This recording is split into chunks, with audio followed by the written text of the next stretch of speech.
Hello and welcome. I am Dr. Lara, a clinical pharmacist specializing in functional medicine, as well as a certified yoga teacher and Reiki master. I run a truly integrative health coaching practice encompassing functional medicine lab testing, yoga and meditation, and a sprinkling of Reiki energy medicine. Join me here on Light Body Radio to break through your health plateau and come into alignment with your natural vitality.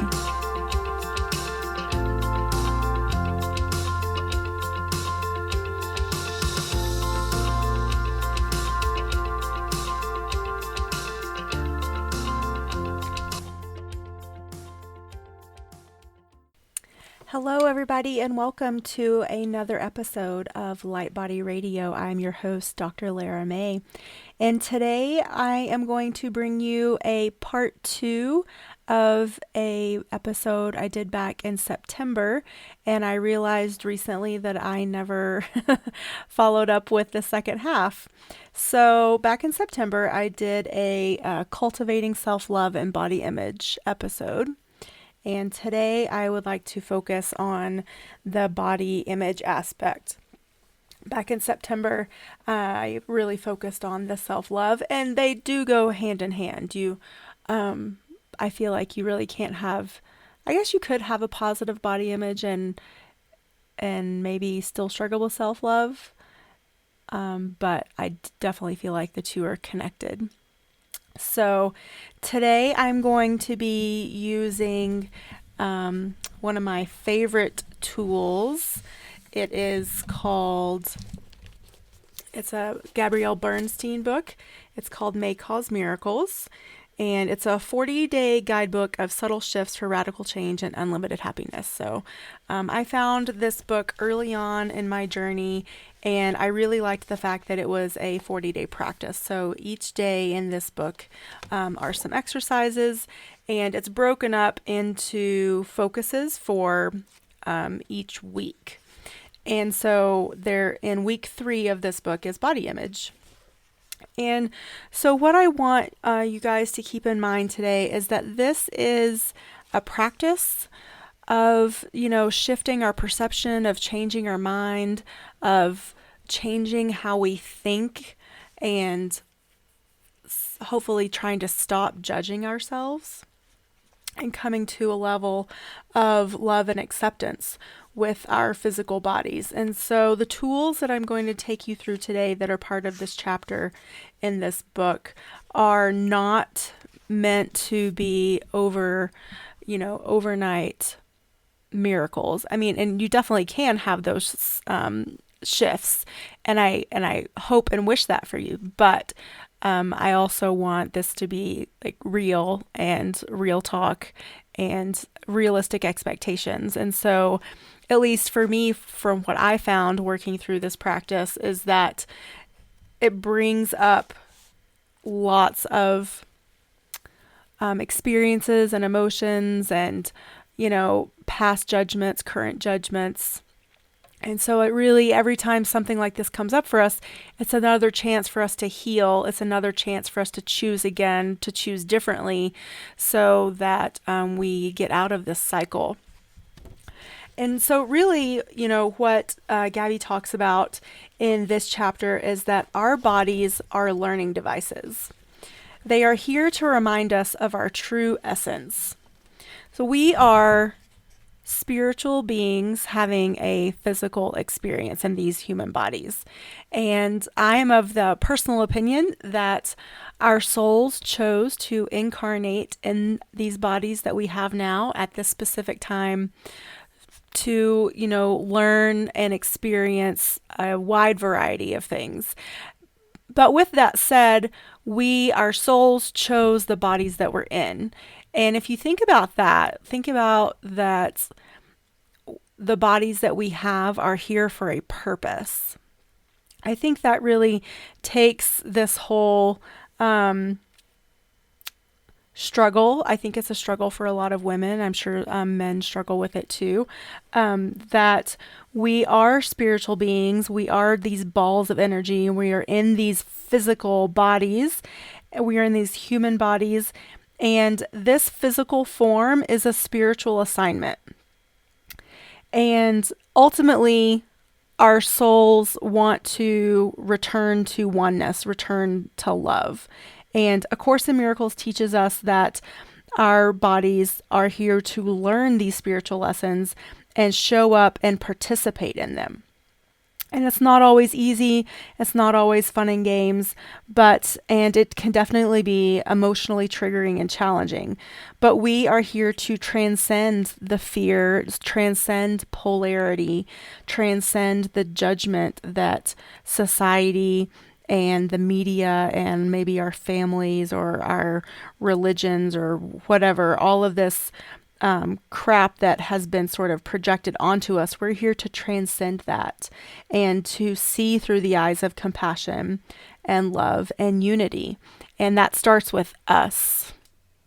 Very early on in these lives, we are taught to identify with the terms short, fat, tall, skinny, sick, etc. Or we're even maybe taught to identify with a certain disease state or our nationality or our gender, for example. We are even taught to use our bodies to manipulate other people and sometimes ourselves with things like sex, money, and success. We are also taught to be afraid with our body. Don't get fat, no one will love you. Don't get sick, no one will hire you or you won't be able to keep a job. So through all of these things that we are taught from outside of ourselves, we are really sort of doomed, if you think about it, or we're just really sent down this path that to judge ourselves, to judge other people based on our physical appearances.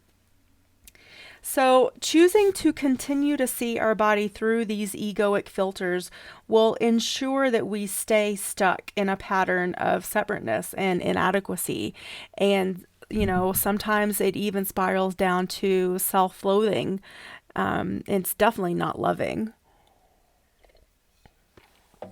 So when we constantly or regularly engage in these negative thought patterns, it actually negatively affects our body's energy field and therefore our physical body. We are therefore contributing to our own current physical state with our thoughts, words, and actions. So fear, resentment, self-hatred, judgments, these literally all attack our bodies. And as we begin to realize and acknowledge how this energy affects us on a physical level, we can then see how spiritual and energetic modalities can greatly support our physical well-being and our physical healing. A Course in Miracles says that each time we judge or attack ourselves, we separate from the true being of which we are, which is love. So essentially, each time we judge and attack ourselves, we feel like crap. We think we feel bad because we're fat or ugly or poor or whatever, but really it's because we are separating from love. So what do we do about it? Or what do we do then, I should say, once we feel like crap, we're separated from love? Well, we numb further. We anesthetize ourselves with substances, food, sex, shopping, TV, social media, a variety of things. And we get into this pattern of attack thoughts, numbing, more attack thoughts, more numbing. And for me, I know that my body is one of my greatest teachers. And I am so much more aware of my thoughts and actions and how they affect my physical state now more than ever. And I'm so grateful for this. It's so nice too that even when I catch myself in this pattern now, I can, snap myself out of it. I have tools that I don't have to stay stuck in this pattern. I don't have to feel helpless. I don't have to just sort of, feel disempowered. So I eat clean.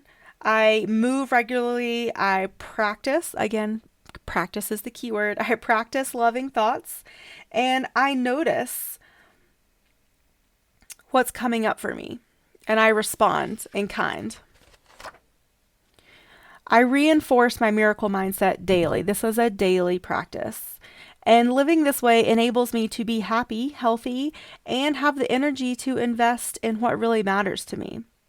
So I'm going to take you through a couple steps. And in the book, Gabby dedicates each. So the way I've structured this for today is that we're just going to go step by step. But in the book, she has you practice some of these steps for a whole day and then move on.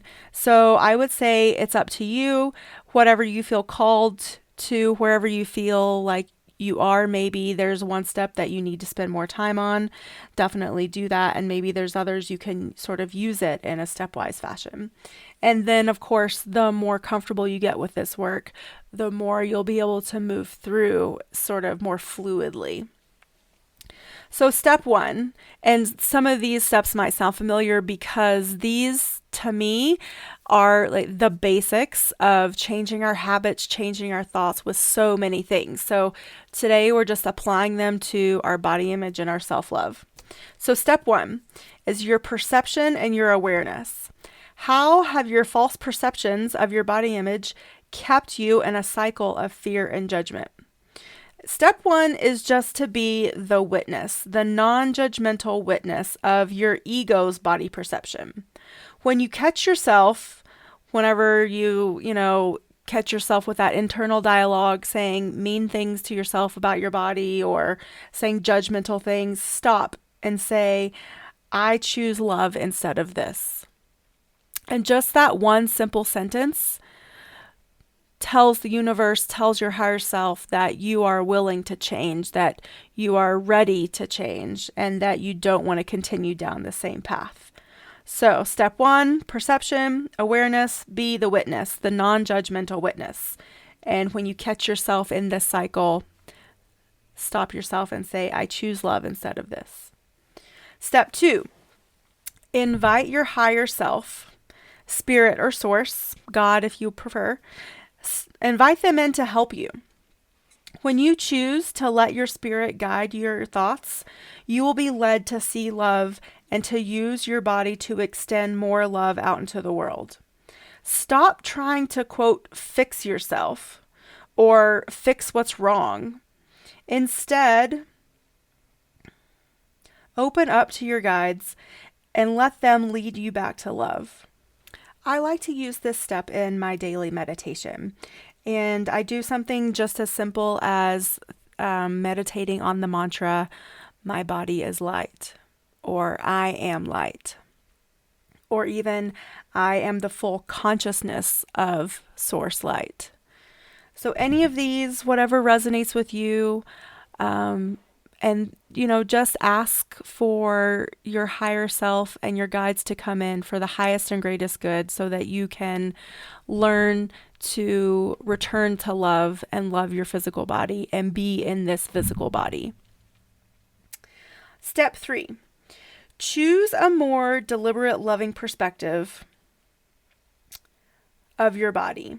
So, Lesson 199 in A Course in Miracles says, I am not a body, I am free. Remember that you are an energetic being having a physical experience. Focusing, meditating, repeating this mantra surrenders your ego to your true nature and helps you put back into alignment your core essence. So remember, you are love, you are energy. You are not a body, you are free.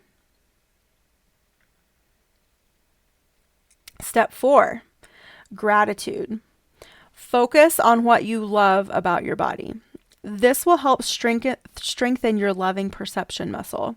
Focus on gratitude for your body's true purpose and release false illusions. So remember, your body's true purpose is to bring love into the world. So we can release our false illusions. And maybe just start with a simple little I am statement. I am grateful for my body. Step 5 is the practice of forgiveness. It's time to throw down the F word.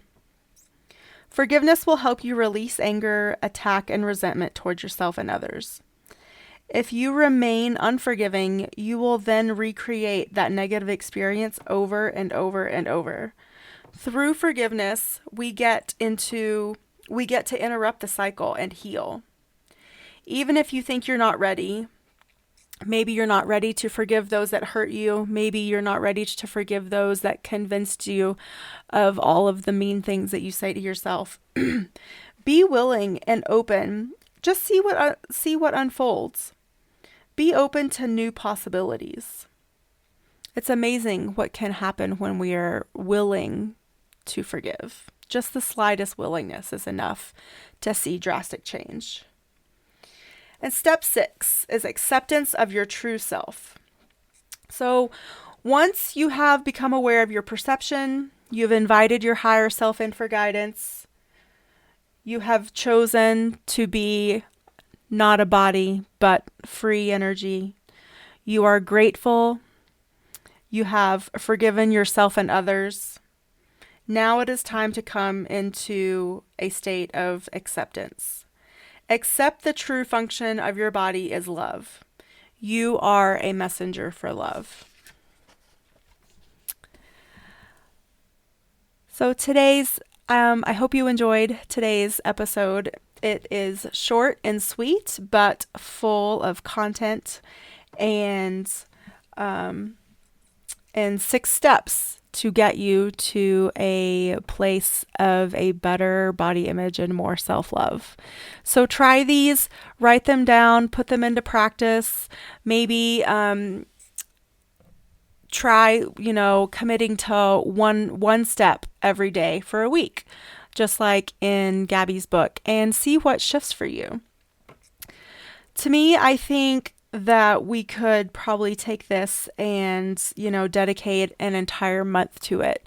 And maybe that's what, we should all do together. That would be a fun challenge if we all got together as a group and practiced these and we're there to support each other.